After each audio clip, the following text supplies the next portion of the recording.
நம் தேசத்தில் மக்களுக்காக திறப்பின் வாசலிலே நிற்போம்.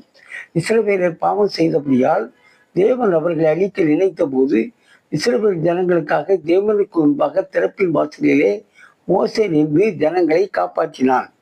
ஆகையால் அவர்களை நாசம் பண்ணுவேன் என்றார். அப்பொழுது அவரால் தெரிந்து கொள்ளப்பட்ட மோசே அவர்களை அவர் அழிக்காதபடிக்கு அவருடைய உக்கிரத்தை ஆற்றும் பொருட்டு அவருக்கு முன்பாக திறப்பின் வாசலிலே நின்றான் என்று சங்கீதம் 106:23 வாசிக்கிறோம். நம் தேசத்தின் மக்களை காப்பாற்ற நாம் தேவனுக்கு முன்பாக திறப்பின் வாசலிலே நிற்போம். ஒரு அழகிய பட்டணம் ஒன்று இருந்தது.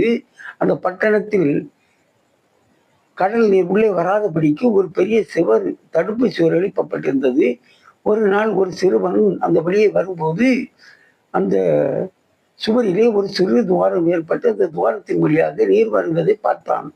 அப்பொழுது அவன் நினைத்தான், இந்த நீர் வருகிற துவாரம் பெரிதாகி போனால் கடல் நீரெல்லாம் பட்டணத்திற்கு வந்து பட்டணம் அழிந்து விடுமே என்று நினைத்து தன் சிறிய பிஞ்சு விரலால் அந்த துவாரத்தை அடைத்தான். அப்பொழுது நீர் நின்று விட்டது. அப்படியே அடைத்து கொண்டு நின்றிருந்தான். யாருமே வரவில்லை.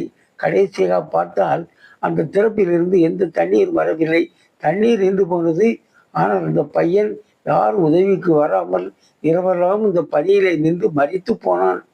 காலையில் வந்து மக்கள் பார்க்கும்போது ஒரு சிறு பையன் மரித்து போயிருப்பதை பார்த்தார்கள்.